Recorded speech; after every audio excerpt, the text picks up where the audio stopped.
Hello everybody. आज है 20 नवंबर 2020 और हम आर्टिकल डिस्कशन करेंगे द एडिटोरियल।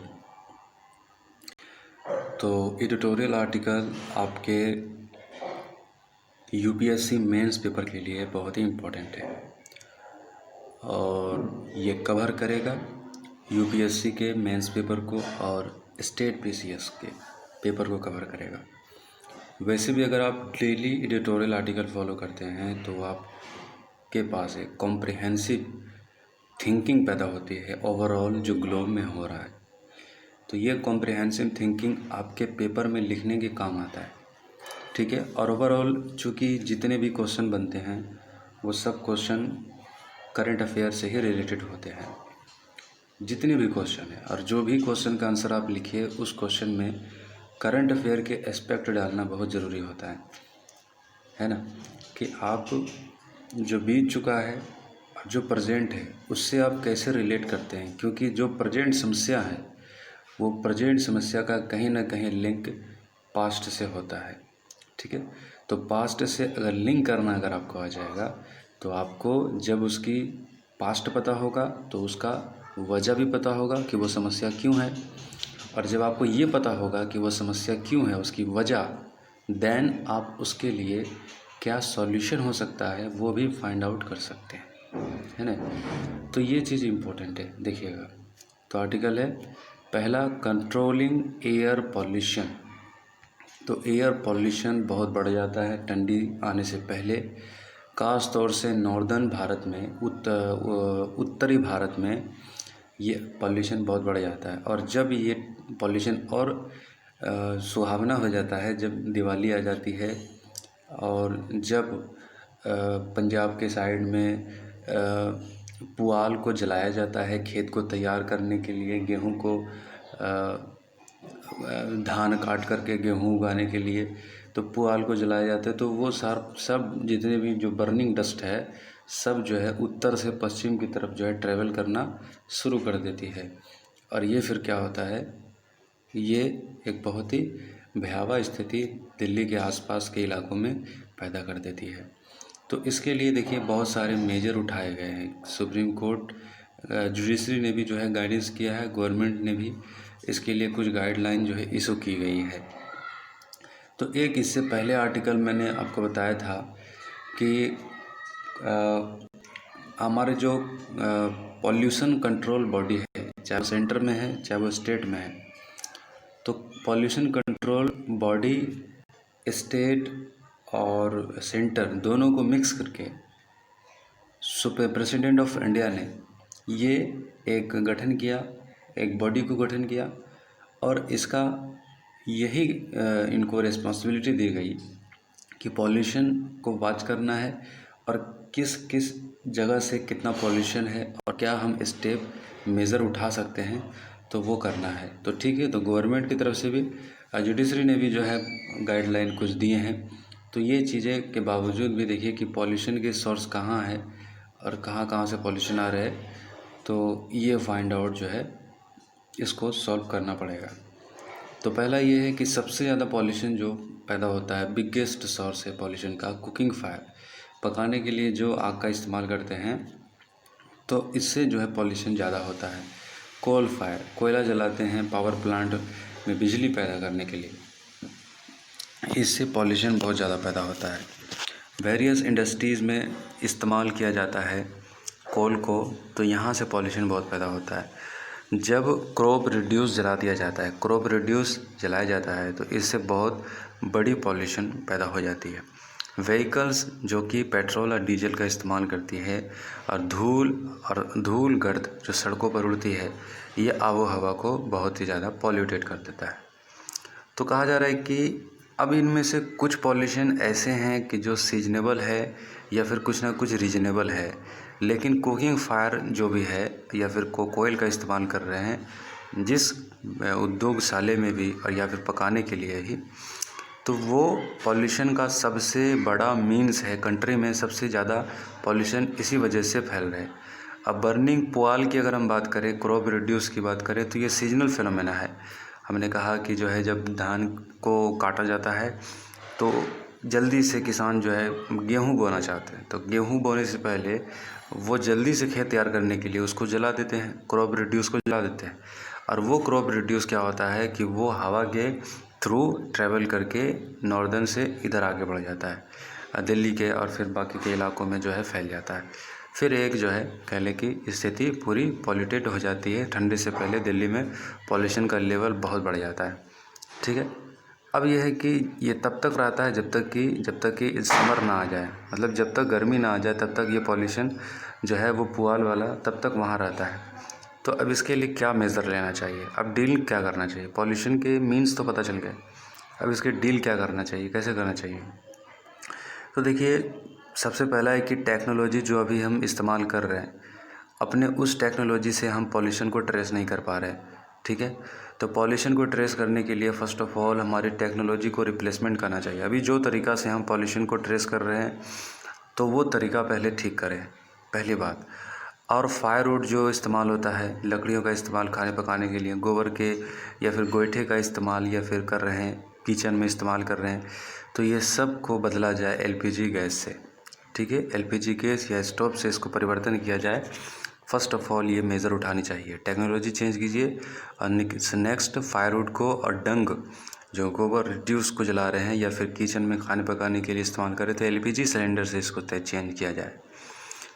अब जितने भी कोल पावर है, ओल्ड कोल पावर है, यानी कि जहाँ पर बहुत पुराने और बहुत ज़्यादा पॉल्यूशन जो इमिनेट करती है, उस कोल पावर को बंद करना चाहिए और उसकी जगह सोलर पावर प्लांट बनानी चाहिए जो बिजली पैदा करती है, या फिर कोई भी पर्पज़ से वो इंडस्ट्रीज़ है, तो उस ओल्ड कोल पावर को बंद करके उनको रिप्लेस करके सोलर पावर में उसको रिप्लेस करनी चाहिए। और ज़्यादा से ज़्यादा जो है उनके आसपास प्लांट जो है इंस्टॉल करनी चाहिए। और पॉल्यूशन कंट्रोल करने के लिए वहाँ पर मशीन लगानी चाहिए कि वहाँ पर पॉल्यूशन का लेवल किस तरीके से है और कितना कंट्रोल हो रहा है, कितना जो है कंट्रोल कर सकते हैं, ये चीज़ होनी चाहिए।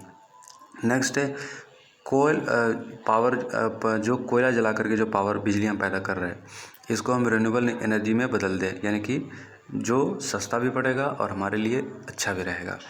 इंडस्ट्री जितने भी है कोल पावर के, ग्रेजुअली उसको स्विच किया जाए। जितने भी कोल इंडस्ट्रीज है धीरे धीरे स्विच किया जाए और वहाँ पर गैस का और हाइड्रोजन का और एनर्जी के जो कम पॉल्यूशन करने वाली जो है उस सोर्स को इस्तेमाल किया जाए। फार्मर को जो कि बात है कि रिड्यूस को वो जला देते हैं, फार्मर के पास क्या है, अभी खेती बाड़ी करने के लिए एक से एक जो है मशीनें हैं, हैप्पी सीडर मशीनें हैं जो कि ऐसे जड़ों से काट देती है कि कोई रिड्यूस नहीं बचता। अब मशीनें नहीं होती है किसानों के पास, वो क्या करते हैं, वो हसुआ से कटाई करती है और वो ऊपर थोड़ा सा जो है वो जड़ को छोड़ देते हैं और उसी जड़ को छोड़ देने के बाद खेत तैयार करने के लिए उसको जला देते हैं। तो ऐसा ना हो, हैप्पी सीडर मशीन को मुहैया कराया जाए किसानों को, ताकि वो मशीनों के माध्यम से वो अपनी फसलों की कटाई करे और फिर उनको जो रिड्यूस जो बचे वो कुछ बचे ही नहीं, वो रिड्यूस चारे के रूप में इस्तेमाल हो जाए जानवरों को खिलाने के लिए। और हैप्पी सीडर मशीन का भी जो है मुहैया करा दिया जाए सरकार के द्वारा। तो ऐसा जो है नहीं हो सकता, लेकिन क्या होता है, ये नहीं कराया जाता है। डीज़ल और पेट्रोल जो कि बहुत ही ज़्यादा पॉल्यूशन कर रहा है, इसके जगह पर इलेक्ट्रिक और हाइड्रोजन फ्यूल का इस्तेमाल किया जाए ताकि कम से कम पॉल्यूशन हो। अब सरकार ने क्या, अब देखिए इतने हमें मेज़र लेना चाहिए, हमें इतने सारे मेज़र उठानी चाहिए। अभी सरकार ने क्या किया है, उज्ज्वल योजना सरकार ने निकाला, एलपीजी सिलेंडर जो है कुकिंग के लिए सबको देने की जो है सरकार का मुहिम है, लिए चल रहा है। लेकिन ये भी थोड़ा सा, जिसके पास सिलेंडर ख़त्म हो जाती है, जो एक बार वक्त लग जाता है, बहुत बार ऐसा होता है, बहुत जो लिमिटेड जो होते हैं उनके पास समस्या हो जाती है। रेगुलेशन जो है व्हीकल पॉल्यूशन का रेगुलेशन सही से करना चाहिए। इसके लिए सरकार ने BSBN रेगुलेशन बनाया है। व्हीकल को रेगुलेशन करने के लिए जो है उनको जो एक बनाया जाता है कि आपका गाड़ी से कितना जो है पॉल्यूशन निकल रहा है, उसके लिए एक पेपर बनाया जाता है। सरकारी काम तो केवल पेपर वही होती है, तो पेपर पर ही बना करके, फॉल्स पेपर बना करके सब पास हो जाते हैं और ट्रैफिक पुलिस को दिखा देते हैं, भैया देख लीजिए हमारी जो है स्टेटस देख लीजिए हमारी गाड़ी की ये है। तो ये चीज़ तो बिल्कुल फेक चल रहा है। तो चैलेंजेस क्या है, चैलेंजेस ये है कि देखिए न्यू टेक्नोलॉजी में इन्वेस्टमेंट करनी पड़ेगी, तभी इससे हम प्रॉफिट कर सकते हैं, पॉल्यूशन को कंट्रोल कर सकते हैं। गवर्नमेंट को इन्वेस्टमेंट करना पड़ेगा, सब्सिडी देना पड़ेगा, टैक्स में जो है डर्टी इन्वेस्टमेंट जो है करना पड़ेगा और रिड्यूस करना पड़ेगा। और फिर पॉल्यूशन जो बोर्ड है उसको पैसा नहीं है, उसके पास काम करने के लिए पैसा नहीं है, लोग नहीं है, उनके पास पावर नहीं है, तो उनको पैसा, पावर, लोग तीनों चीज़ चाहिए। तो रेगुलेशन नहीं कर पा रहे वो, ठीक है। रेगुलेशन करने के लिए जैसे कि अगर बात करें इन्वायरमेंटल प्रोटेक्शन एजेंसी जो बनाया गया है, तो इन्वायरमेंटल प्रोटेक्शन एजेंसी को उनके पास ये होनी चाहिए पावर कि जो इंडस्ट्रीज़ है उनके ऊपर रेगुलेशन उनके पास पावर होनी चाहिए। ऐसा नहीं कि इंडस्ट्रीज़ इनके ऊपर हावी हो जाए तो पॉल्यूशन तो होता रहेगा। पॉल्यूशन फीस लगाने का या फिर सेस या फिर चार्ज लेने का इन्वायरमेंटल प्रोटेक्शन एजेंसी के पास पावर होनी चाहिए। क्या क्या होनी चाहिए? ये पूरी तरीके से आज़ाद बॉडी होनी चाहिए। इनके जो मेंबर हो उनका जो टेन्योर हो बिल्कुल सिक्योर हो। ऐसा ना कि इनको घूस दे करके जो है पॉल्यूशन करता जाए इंडस्ट्रीज़ वाले और इनको जो है कोई सुनवाई ये ना करे। गारंटेड बजट फंडिंग हो इनके पास, काम करने के लिए स्टाफ हो और साइंटिफिक वे में जो है इनके पास चीज़ें हो, तो ये श्योरली तरीके से अच्छे से काम कर सकते हैं। लिविंग फीस अगर पॉल्यूशन में देखिए क्या है कि जो टेक्नोलॉजी ख़राब इस्तेमाल कर रहे जो फैक्ट्रियाँ, उनके फ़ीस लगाया जा सकता है कि आप जो है इसको चेंज कीजिए, नहीं तो आपको फ़ीस लगेगा। आप जितने पॉल्यूशन कर रहे हो इसकी वजह से बहुत हमारे वातावरण को नुकसान पहुंच रहा है, तो इसके लिए फ़ीस लिया जा सकता है, लेवी फ़ीस। व्हीकल्स पॉल्यूट जो कर रही है तो ये किया जा सकता है। पॉलिटिकल वायबिलिटी ये है यहाँ पर। अब जो कि बड़े बड़े जो उद्योगपति हैं उनका जो है कनेक्शन काफ़ी लॉबिंग काफ़ी मजबूत रहता है, सरकार से काफ़ी टच रहता है। अब इस तरह से जो इन्वायरमेंटल प्रोटेक्शन एजेंसी है वो अच्छे से काम नहीं कर पाएगी। तो तभी काम कर पाएगी जब उनके पास जो है ज़्यादा पावर होगा और उनके पास जो है अपनी स्टैचुरी जो है उनकी अपनी स्वतंत्रता होगी, ठीक है। ये है हमारा आज का आर्टिकल, एक पहला आर्टिकल। दूसरा आर्टिकल है आर्टिकल नंबर 32, सुप्रीम कोर्ट का ये मामला है। मेंस जीएस पेपर 2 कॉन्स्टिट्यूशन से प्रीलिम्स पॉलिटी से आर्टिकल को रिलेट कर सकते हैं, ठीक है। आर्टिकल 32 है क्या? आर्टिकल 32 जितने भी फंडामेंटल राइट आपको दिए गए हैं 12 से लेकर के 35 तक, ये फंडामेंटल राइट को प्रोटेक्ट करने के लिए इसको कहा जाता है संवैधानिक उपचार। आर्टिकल नंबर 32 संवैधानिक उपचार करता है, यानी कि जो भी व्यक्ति की राइट्स को हनन किया जाता है, आर्टिकल नंबर 32 के अंदर में हाई कोर्ट और सुप्रीम कोर्ट उसके राइट्स को प्रोटेक्ट करने के लिए आर्टिकल नंबर 32 का इस्तेमाल करती है और उसको इंसाफ देने के लिए कोशिश करती है। तो ये है आर्टिकल नंबर 32 संवैधानिक उपचार। तो सुप्रीम कोर्ट के बेंच ने क्या किया कि आर्टिकल नंबर 32 के तहत अभी हाल ही में एक केस की सुनवाई की है। आप जान रहे हो वो केस कौन सा है? डायरेक्ट जो है वो सुप्रीम कोर्ट पहुंच गया है कि नहीं। एक जर्नलिस्ट का केस है जो बहुत चिल्ला करके जो है टीवी पर आकर गला फाड़ता था, पूछता है भारत। तो उन्हीं के लिए सुप्रीम कोर्ट ने जो है क्या किया, एक केस की सुनवाई की। सुप्रीम कोर्ट डायरेक्ट केस की सुनवाई की और उनको आर्टिकल नंबर 32 के तहत उनको बेल दे दिया, ठीक है। आर्टिकल नंबर 32 के तहत उन्होंने केस जो है फाइल किया और फिर सुप्रीम कोर्ट ने डायरेक्ट उनको ये कर दिया। तो क्या ये क्या था फिर देख लेते हैं। आर्टिकल नंबर 32 है क्या? आर्टिकल नंबर 32 आपको फंडामेंटल राइट जितने भी है उसको प्रोटेक्शन करने के लिए सुप्रीम कोर्ट के पास कई ऐसे अधिकार होते हैं जो अधिकार को वो डायरेक्ट सरकार को अनुमति करती है, जो देती है, और उसको इम्प्लीमेंट करना सरकार के ऊपर बाध्य है। तो सुप्रीम कोर्ट के पास ये चीज़ है। आर्टिकल नंबर 32 ये संविधान के पार्ट 3 में आपको मिलेगा। क्या क्या आपकी इसके अंदर क्या क्या चीज़ें आती है? इसके अंदर आती है राइट टू इक्वालिटी। अगर किसी व्यक्ति के इक्वालिटी का हनन है तो आर्टिकल नंबर 32 के तहत जा सकता है हाई कोर्ट या सुप्रीम कोर्ट। देखिएगा मैं हाई कोर्ट पहले कह रहा हूँ फिर सुप्रीम कोर्ट कह रहा हूँ, ठीक है। और फिर right to freedom of speech and expression, आपको बोलने के अधिकार, फिर आपके भावनाओं को एक्सप्रेशन करने का अधिकार का हनन है तो आप जो है आर्टिकल नंबर 32 के तहत हाई कोर्ट और सुप्रीम कोर्ट में पिटीशन डाल सकते हो। Right to life and personal liability के साथ खिलवाड़ करे कोई तो ये आप जा सकते हो high court, supreme court. Right to freedom of religion, ये आपके खिलाफ कोई कर रहा हो, आपको धर्म मानने के जो आपकी स्वतंत्रता है उसके साथ कोई खिलवाड़ कर रहा हो तो इसके तहत आप जा सकते हो हाई कोर्ट, सुप्रीम कोर्ट। लेकिन क्या हुआ, इससे पहले सुप्रीम कोर्ट पहले जजमेंट दे चुका है कि हाई कोर्ट में पहले जाएगा। आर्टिकल नंबर 32 के तहत जितने भी राइट्स जो प्रोटेक्शन है, कोई भी व्यक्ति पिटिशन डालेगा डायरेक्ट सुप्रीम कोर्ट नहीं, सुप्रीम कोर्ट खुद कह चुका है कोई भी व्यक्ति पहले हाई कोर्ट जाएगा और हाई कोर्ट में अगर मामला नहीं सेटल हो पाता है तब वो सुप्रीम कोर्ट आएगा।